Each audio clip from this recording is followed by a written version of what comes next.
It started as such a small thing, a missing car key. I thought maybe I'd misplaced it. Happens to everyone, right? But as I rummaged through drawers and searched under the couch cushions, an uneasy feeling crept in. Something was off. By the time I realized the car was gone too, that uneasiness had bloomed into full-blown suspicion.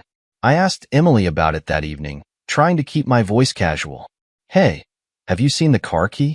"The car's not in the driveway." She barely glanced up from her phone, her expression so calm it bordered on dismissive. "I haven't seen it. You probably left it somewhere. Don't worry about it." The way she brushed it off so easily felt wrong. This wasn't the first time Emily had been indifferent when I brought up something important. I wanted to push, to dig deeper, but something stopped me. Maybe it was the way her fingers fidgeted with the edge of her phone case, or the faint tension in her voice. Whatever it was, I decided to let it go for now. But that night, as she slept soundly beside me, I couldn't shake the feeling that I was missing something. I slipped out of bed and headed to my laptop. If she wasn't going to give me answers, I'd find them myself. I logged into our joint bank account, scrolling through the recent transactions. My stomach dropped when I saw the deposit. It wasn't huge, but it wasn't small either, just enough to raise an eyebrow. The timing was far too convenient, perfectly coinciding with the car's disappearance. I leaned back in my chair, staring at the screen. Where had the money come from? Emily hadn't mentioned selling anything, and I certainly hadn't approved any transactions like this. My mind raced with possibilities, none of them good. As the minutes ticked by, my initial confusion hardened into something colder, sharper. This wasn't just a missing car key or a casual oversight. This was deliberate. I didn't know the full story yet, but one thing was clear. Emily was hiding something. I spent the next hour digging through other accounts, trying to piece together a pattern. Nothing else seemed out of place, but that only made the deposit more suspicious. It was an anomaly, a single thread dangling out of an otherwise intact tapestry. When I finally crawled back into bed, my mind refused to settle. Emily stirred beside me, murmuring something incoherent before rolling over. I watched her for a moment, wondering how much of the woman I loved was real and how much was an illusion. The next morning, I decided to test the waters. Over breakfast, I casually brought up the car again. "I might report it stolen if I can't find the key," I said, watching her closely. Her reaction was subtle, but it was there. A flicker of something. Nervousness? Annoyance? Crossed her face before she quickly masked it. "That seems a bit extreme, don't you think?" she said, laughing lightly. "You probably just misplaced it." I nodded, pretending to agree, but inside, my suspicions deepened. That day at work, I couldn't focus. My mind kept circling back to the missing car, the deposit, and Emily's blasé attitude. Was it possible I was overreacting? Maybe there was a simple explanation, one I hadn't considered. But no matter how much I tried to rationalize it, something didn't add up. And until I had answers, I wouldn't rest. By the time I got home that evening, I had made a decision. If Emily wasn't going to be honest with me, I'd have to find the truth on my own. It was just a car key, I told myself. Just a missing car. But deep down, I knew it was more than that. It was the first crack in a facade I hadn't realized existed, a clue that my marriage wasn't as solid as I'd believed. And once that first crack appeared, there was no stopping the whole thing from coming apart. The truth has a way of sneaking up on you when you least expect it. For me, it came in the form of laughter. Emily's laughter, to be specific. It was late afternoon, and I had come home earlier than usual. I didn't announce my arrival, partly because I wanted to surprise her, but mostly because something in my gut told me to keep quiet. The moment I stepped through the door, I heard her voice, light and carefree, coming from the living room. At first, I thought she was talking to someone in person, but as I approached, I realized it was a phone call. I paused in the hallway, my heart pounding for reasons I couldn't quite explain.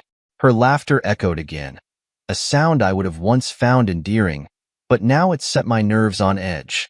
"Yes, I sold his car," she exclaimed, barely able to contain her amusement. "Can you believe it?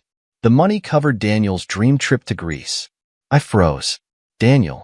The name hit me like a punch to the gut. I didn't need an explanation to know who he was, her friend, the man she swore was nothing more than a colleague. I had suspected something for months, but this wasn't just suspicion anymore. This was confirmation. My blood ran cold as I stood there, hidden from view. She kept talking, oblivious to the fact that her words were tearing through me like knives. "It's perfect," she continued, her tone gleeful. "He deserves it after everything he's been through. And the best part? My idiot husband hasn't even noticed." Idiot husband. The words rang in my ears, louder than anything else she said. I clenched my fists, forcing myself to stay silent. Bursting into the room, confronting her right then and there, would have been satisfying, but it wouldn't accomplish anything. No, I needed to be smarter than that. I backed away slowly, retreating to the study where I could sit down and process what I'd just heard. My hands trembled as I closed the door behind me, sinking into the chair at my desk. She had sold my car, used the money to send her lover on a vacation, and she had done it all while laughing at my supposed stupidity. For a few minutes, I just sat there, staring at the wall. Anger boiled beneath the surface, but it was accompanied by something else, a deep, aching sadness. How had we come to this? How had the woman I'd built a life with become someone capable of this level of betrayal?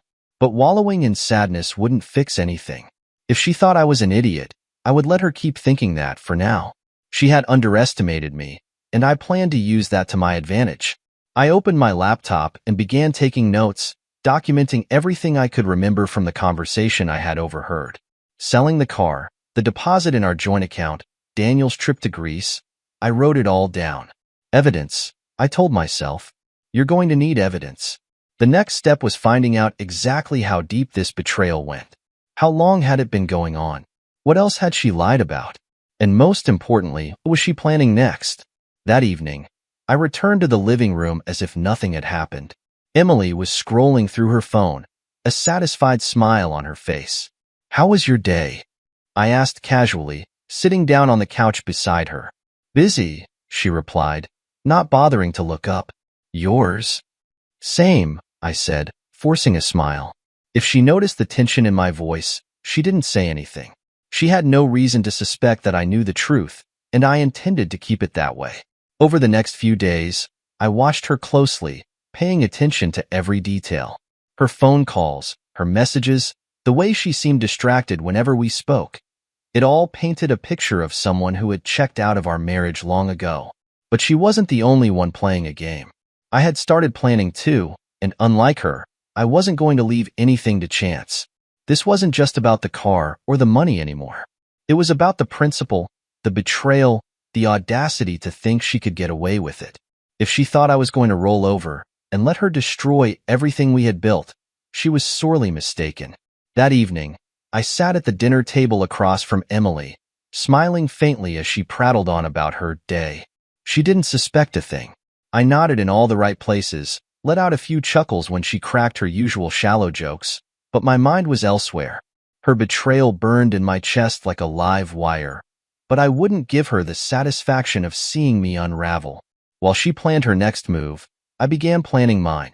After dinner, I excused myself to the study and locked the door behind me. My laptop sat waiting, and as I opened it, I felt a strange mix of anger and determination. If she wanted to play games, I would show her just how wrong she was to underestimate me. The first step was simple: securing my finances.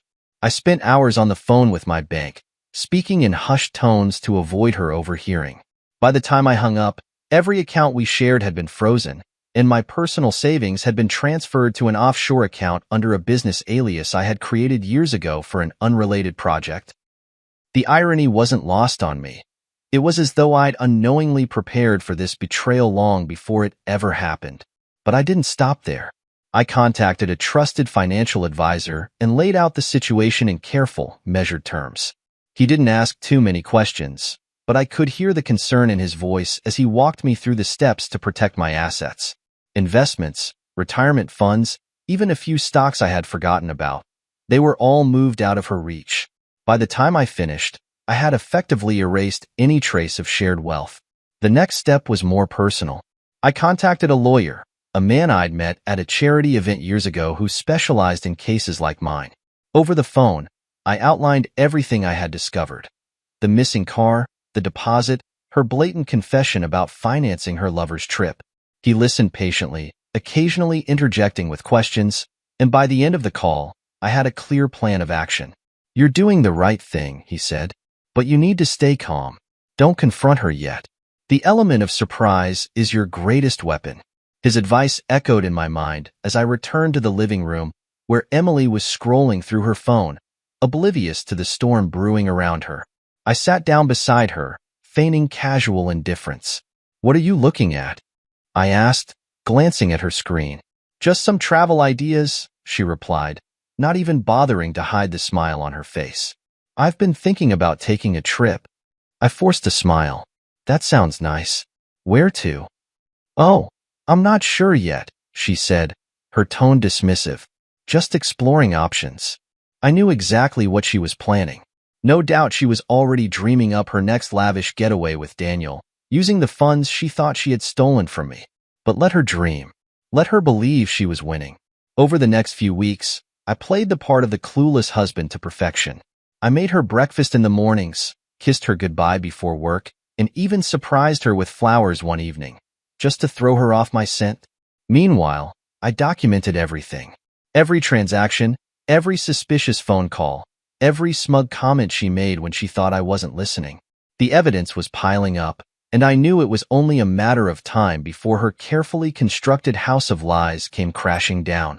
One evening, as I was wrapping up a call with my lawyer, Emily poked her head into the study. "Who were you talking to?" she asked, her tone casual but curious. "Just a work call," I said smoothly, closing my laptop. "One of those late-night emergencies, you know how it is." She nodded, seemingly satisfied with my answer, and left without another word. I leaned back in my chair, exhaling slowly. She had no idea what was coming, no idea that the very man she was plotting against was already 10 steps ahead. The thing about betrayal is that it blinds you to your own vulnerabilities. Emily was so consumed by her schemes that she couldn't see the trap closing around her, and when the time came to spring it, she would realize just how much she had underestimated me. Emily had always loved her wine nights. Every couple of weeks, she would invite her closest friends over for an evening of gossip, laughter, and a few too many glasses of overpriced rose. Normally, I kept my distance during these gatherings, retreating to the study or heading out to give them their space. But this time, I had a reason to stay. That evening, I lingered in the hallway just out of sight, careful not to make a sound. Their voices spilled out of the living room, animated and full of the kind of giddy energy that only came with shared secrets. "Honestly, Emily, you're a genius," one of her friends said, her tone dripping with admiration. I pressed closer to the wall, straining to hear. "Oh, it wasn't that hard," Emily replied, laughing lightly. "He hasn't even noticed." "Are you serious?" "He has no idea?" Another voice chimed in, disbelief evident. "None," Emily said, her laughter growing louder. "Daniel's going to have the best time, and all thanks to my idiot husband." Idiot. The word hit me like a slap, but I stayed rooted in place, forcing myself to breathe deeply. My fists clenched at my sides, but I couldn't risk being hurt. This wasn't the time to confront her. Not yet. "What did you do with the car money?" someone asked, curiosity dripping from their voice. "Oh, that covered Daniel's trip to Greece," Emily said, her tone smug. "It's perfect. He's been dreaming about it for years, and now he finally gets to go. He deserves it after everything he's been through." Everything he's been through? The audacity of her words made my blood boil. Here she was, sitting in my house, drinking my wine, and bragging to her friends about using my hard-earned money to bankroll her lover's vacation. Her friends erupted into laughter, their voices mingling in a symphony of betrayal. "What if your husband finds out?" one of them asked, half joking. "He won't," Emily said confidently. "He's so clueless, he wouldn't notice if I sold the whole house." Their laughter grew louder, and I stepped back into the shadows, my chest tight with fury. Let her laugh. Let her bask in her perceived victory. She had no idea how close she was to losing everything. I retreated to the study, closing the door quietly behind me. My mind was racing, 1,000 thoughts colliding as I replayed her words in my head. Every laugh, every boast, every insult was seared into my memory. The trap I'd been setting was nearly ready, but now I knew I couldn't just stop at protecting myself. I had to make sure she felt the weight of her actions, the full impact of her betrayal. This wasn't just about revenge, it was about justice. Over the next few days, I ramped up my preparations. My lawyer and financial advisor worked tirelessly, ensuring every detail was in place. The house, the accounts, the investments, everything was secured. At the same time, I kept up the act. At breakfast, I smiled as Emily hummed to herself, blissfully unaware of the storm brewing on the horizon. When she mentioned Daniel in passing, I nodded politely, pretending not to notice the way her eyes lit up at the sound of his name. It took every ounce of restraint to keep my anger in check, but I knew it would be worth it. The moment of reckoning was coming, and I intended to savor every second of it. Emily's next wine night came and went, and I made sure to be conveniently busy in the study once again. This time, I didn't bother eavesdropping. I didn't need to hear any more to know what kind of person she had become. She thought she had me fooled. She thought she was in control. But the truth was, she was playing a game she didn't even realize she'd already lost. The suitcase caught my eye the moment I walked through the door. It sat by the hallway table, its sleek design and pristine condition practically screaming of a luxury purchase. Emily was in the living room, humming to herself as she scrolled through her phone. She didn't even look up as I approached. "What's with the suitcase?" I asked casually, leaning against the doorframe. "Oh, it's for Daniel," she said, her tone light and airy, as though she hadn't just spoken the name of the man she was betraying me with. "He's leaving tomorrow for Greece." My stomach tightened, but I forced my expression to remain neutral. "That's exciting," I said, nodding. "Is it his first time traveling there?" Emily looked up then, her smile practically glowing with smug satisfaction. "Yes, he's been dreaming about it for years, and now he finally gets to go. It's a once-in-a-lifetime trip." Her words dripped with pride, as though she'd just achieved some monumental act of generosity. My jaw clenched, but I kept my voice calm. "I'm sure he'll have a great time." She didn't detect the sarcasm beneath my words. Instead, she launched into a detailed account of how she'd spent weeks planning his itinerary, luxury accommodations, private tours, even a yacht rental for a sunset cruise. "It sounds like you really went all out," I said, folding my arms as I leaned back against the wall. "Of course," she replied with a shrug, as though it were the most natural thing in the world. "He deserves it after everything he's been through." That phrase again. It took everything in me not to snap. What had Daniel been through, exactly? The hardship of enjoying vacations and lavish gifts while I unknowingly funded his lifestyle? "I'm glad you could make it happen," I said, standing up straight. "It must feel good to see someone's dreams come true."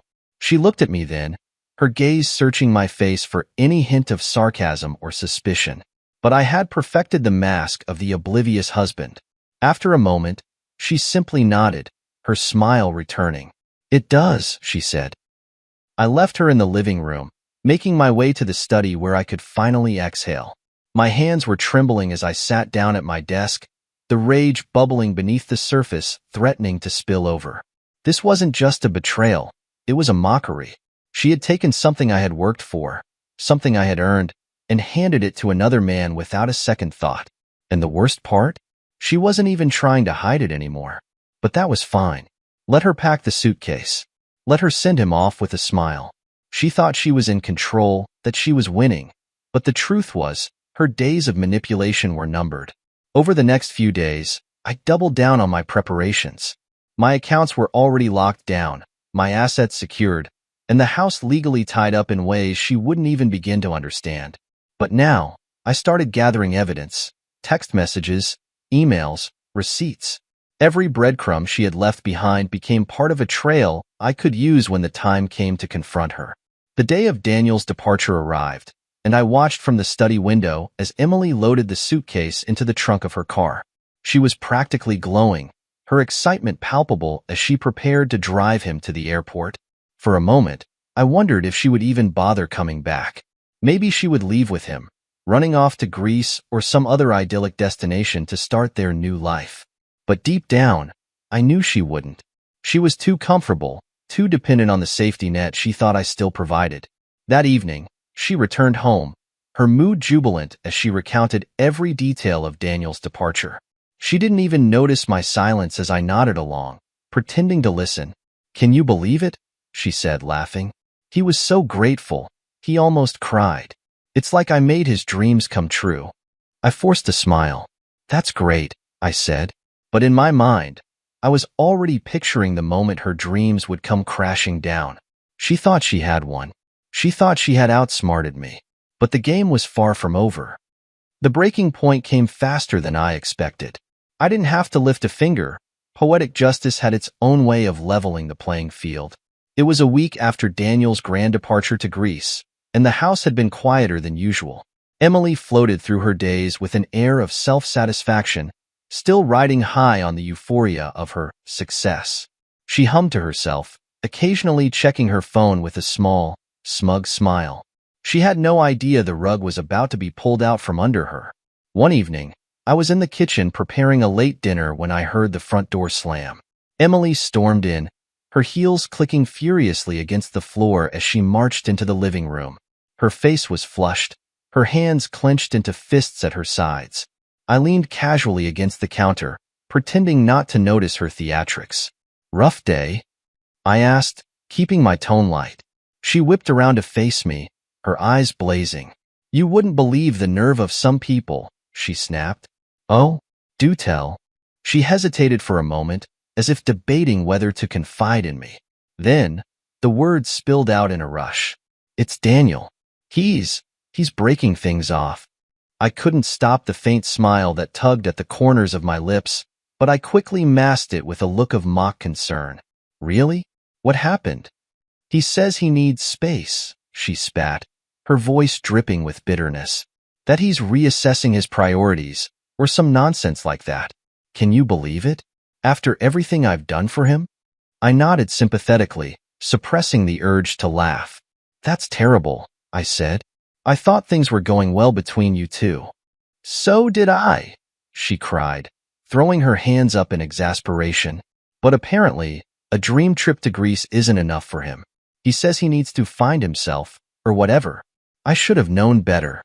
Her words tumbled over each other, a chaotic mix of anger and frustration. She paced the room, her movements erratic, as she vented her fury. "I sacrificed so much for him," she continued, her voice rising. "And this is how he repays me? By leaving? By walking away like I mean nothing to him?"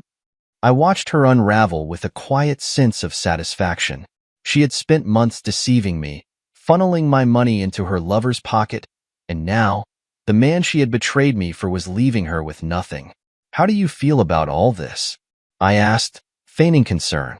She stopped pacing, her eyes narrowing as she stared at me. "How do you think I feel?" "I'm furious. I gave him everything, and he—" Her voice cracked, and for a moment, I thought she might cry. But then her anger flared again, eclipsing any trace of vulnerability. "Well," I said after a pause, "maybe it's for the best. If he can't see what you've done for him, maybe he doesn't deserve you." She glared at me, as if trying to decipher whether my words were genuine. After a moment, she let out a bitter laugh. "You're probably right," she muttered, though her tone suggested she didn't believe it. I left her to stew in her own misery, retreating to the study where I could finally let my mask slip. My chest shook with silent laughter as I replayed her outburst in my mind. This was karma at its finest, a perfectly orchestrated downfall that required no intervention from me. For the next few days, Emily sulked around the house, her usual smug demeanor replaced by a quiet bitterness. She tried calling Daniel, but he didn't answer. She sent him messages, each one more desperate than the last, but they all went unanswered. The cracks in her confidence grew wider with each passing day, and I knew it was only a matter of time before she turned her attention to me. And when she did, she would discover that the man she had underestimated, the idiot husband she had mocked so freely, was not the same man she thought she could manipulate. Her breaking point had arrived, but mine was still on the horizon. It was inevitable that her attention would shift to me.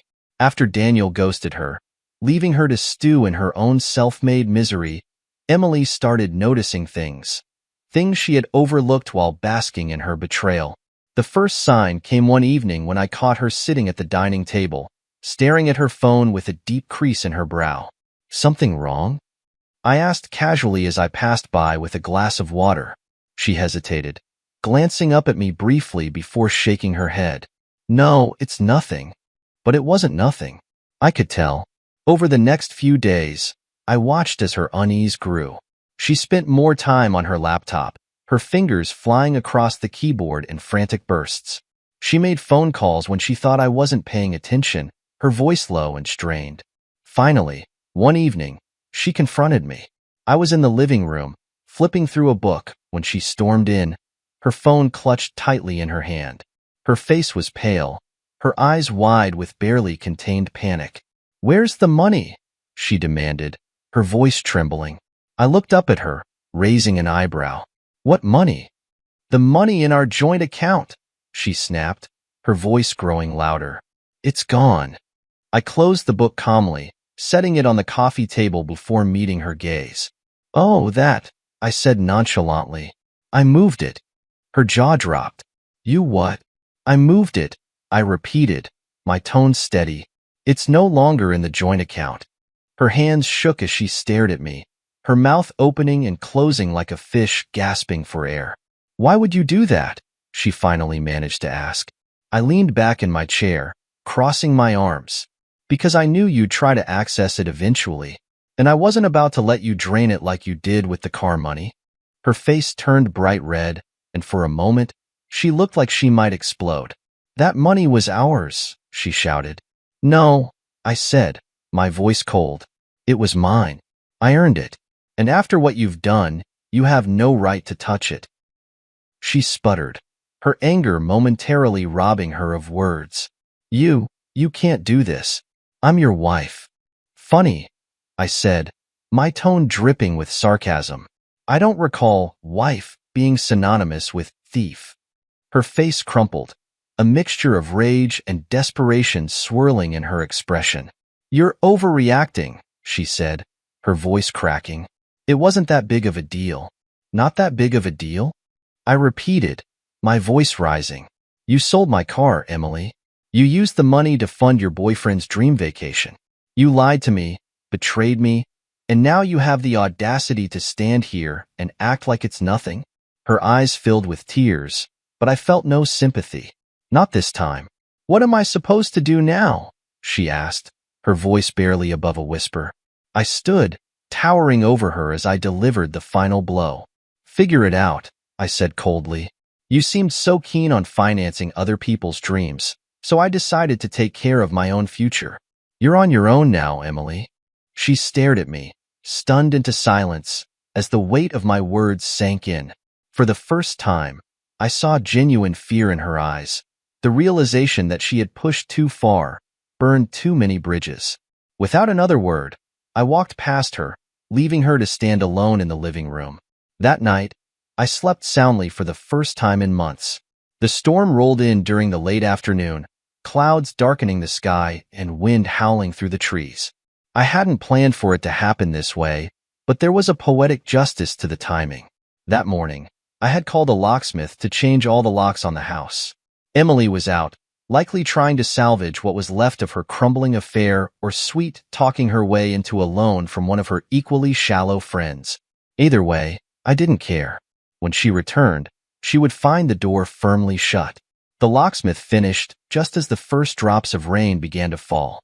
He handed me the new set of keys, and I nodded my thanks before watching him drive off. As the rain picked up, I made my way to the living room, where I sat by the window, waiting. It wasn't long before her car pulled into the driveway. She sat inside for a moment, probably checking her reflection in the mirror or scrolling through her phone. Then she stepped out, an umbrella in hand, and made her way to the front door. I didn't move from my spot as I watched her try the doorknob. The confusion on her face was almost comical. She tried again, jiggling the handle with more force, before reaching into her bag and pulling out her key. The moment she realized it didn't work was etched clearly in her posture. She froze, staring at the key in her hand, before trying it again, her movements frantic now. When the door still wouldn't budge, she began pounding on it, her fists slamming against the wood with a force that echoed through the house. "Open the door!" she shouted, her voice muffled by the thick rain. "I know you're in there." I stood, taking my time as I made my way to the door. I opened it just enough for her to see my face, rain immediately splashing onto the threshold. "What are you doing?" she demanded, her mascara already beginning to run. "Let me in." I leaned against the doorframe, my expression calm. "No." Her jaw dropped, and she stared at me as though I'd spoken a foreign language. "What do you mean, no?" "I mean," I said slowly, "you're not welcome here anymore. The locks have been changed, and I've packed up the few things you left in the closet. They're in the garage. Take them and leave." "You can't do this to me," she screamed, her voice rising over the sound of the rain. "Actually, I can," I said, my tone icy. "And I have." She looked around, as if expecting an audience to come rushing to her defense. When no one appeared, she turned back to me, her expression desperate. "This is my house too," she cried. "Not anymore," I replied. "You signed that right away when you sold the car and emptied our account for your little lover boy." Tears streamed down her face, mixing with the rain as her voice cracked. "Please, just let me in so we can talk about this." "There's nothing to talk about," I said firmly. "You made your choices, Emily. Now you have to live with them." She stood there, drenched and shivering, her umbrella forgotten as the rain pounded down around her.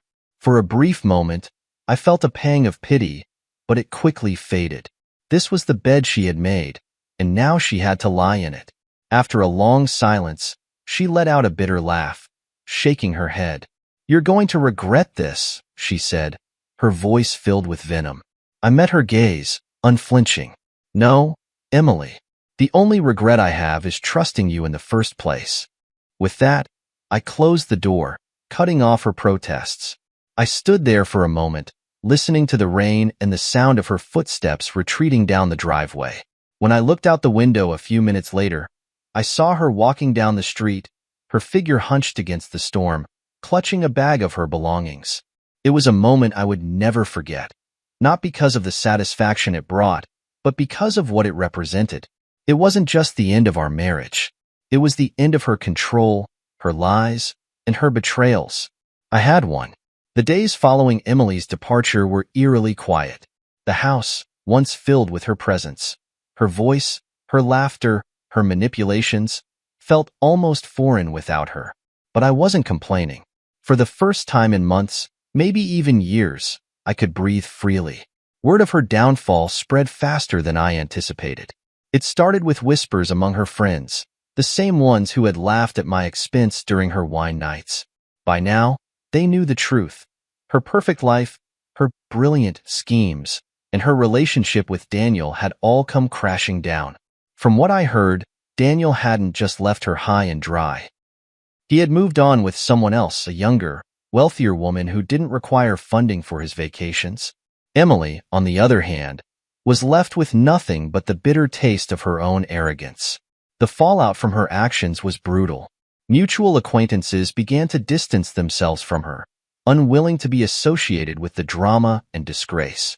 Her friends, who had once applauded her cunning, started avoiding her calls. No one wanted to be caught in the mess she had created. One afternoon, I received an unexpected call from one of those very friends, Anna, the one who had always been a little too eager to side with Emily. "Hi," she began awkwardly. I wanted to apologize." "For what?" I asked, leaning back in my chair. For laughing at those things Emily said about you," she admitted. "We didn't realize how serious it all was. If I had known—" "You didn't want to know," I interrupted, my voice sharper than I intended. "You all went along with it because it was easier than questioning her." She sighed heavily. "You're right. And now, let's just say things aren't going well for her." "Good," I said simply and hung up. It wasn't long before Emily started trying to reach out to me directly. At first, it was a series of tearful voicemails, her voice breaking as she begged me to talk things through.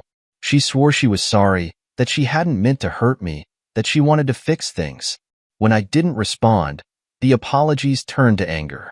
Her messages became more aggressive, filled with accusations and blame. "You're ruining my life," she shouted in one voicemail. "How can you be so cruel?" Cruel. The word made me laugh every time. Was it cruel to protect myself from someone who had gone out of their way to destroy me? Was it cruel to take back what was rightfully mine? If she wanted cruelty, she needed only to look in the mirror. The final stage of her attempts to reach me came in the form of manipulation. She tried everything: pleading, guilt-tripping, even claiming she was in financial trouble and needed my help.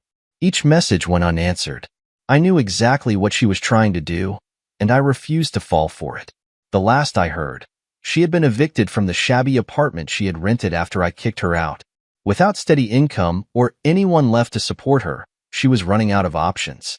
A mutual acquaintance told me she had been spotted at a homeless shelter, her once polished appearance reduced to something unrecognizable.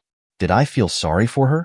A part of me wanted to, but every time I thought about her standing in the rain, screaming at me with mascara streaked down her cheeks, that sympathy faded. She had done this to herself. Every lie, every betrayal, every smug comment about her idiot husband had led her to this moment. The fallout wasn't just about her losing her home or her social circle. It was about the loss of her identity. She had built her life on lies, and when those lies were exposed, there was nothing left for her to hold on to. As for me, I was finally free. The weight of her betrayal no longer hung over me, and the quiet of the house became a source of peace rather than emptiness. Her story was over. Mine was just beginning. The house was quiet now, almost unnervingly so, but I welcomed it. For the first time in years, I didn't feel the constant tension in the air or the oppressive weight of suspicion that had haunted me. It was just me, the silence, and the comforting realization that I was finally free. I spent the first week after Emily's departure settling things. The locks were changed, the house cleaned, and every trace of her presence erased.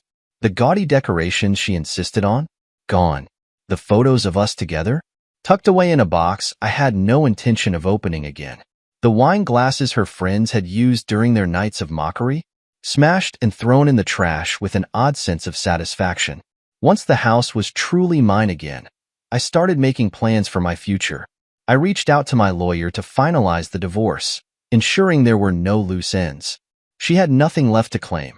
No money, no assets, no leverage. The paperwork moved swiftly, and within weeks, it was done. The house, as much as I had loved it once, began to feel like a relic of a past I no longer wanted to hold on to. So, I put it on the market. It didn't take long to find a buyer, and when the sale went through, I felt a strange sense of closure. Letting go of the house felt like shedding the last remnant of Emily's betrayal. With the proceeds from the sale, I moved to a new city, a fresh start in a place where no one knew my story. I found a modest apartment in a quiet neighborhood, decorated it to my taste, and settled into a routine that felt strangely liberating. I took up hobbies I hadn't indulged in for years: reading, hiking, even trying my hand at cooking. The absence of Emily's constant judgment and manipulation gave me the freedom to rediscover who I was outside of our failed marriage. Occasionally, I'd hear snippets about her from mutual acquaintances. She had spiraled further after the divorce, bouncing from one temporary arrangement to another. Her once sharp demeanor had dulled, replaced by a desperate air that alienated even her most loyal friends. Daniel, of course, was long gone, and the social circle she had used to prop herself up had all but disintegrated. But I didn't dwell on her downfall. It wasn't my responsibility anymore. She had made her choices, and now she was living with the consequences. One evening, as I sat on the balcony of my new apartment, watching the city lights flicker in the distance, I allowed myself a moment of reflection. Emily's betrayal had been a painful chapter in my life, but it had also taught me something invaluable. I had learned the importance of trusting my instincts, of standing up for myself, and of letting go of people who didn't deserve a place in my life. It was a hard lesson, but one that left me stronger and wiser. The future felt brighter now. I wasn't bitter or angry anymore, just grateful for the clarity that came with walking away. I raised a glass to myself that night, to the peace I had fought so hard to reclaim, and to the life I was building on my own terms. This wasn't the ending of my story. It was a new beginning.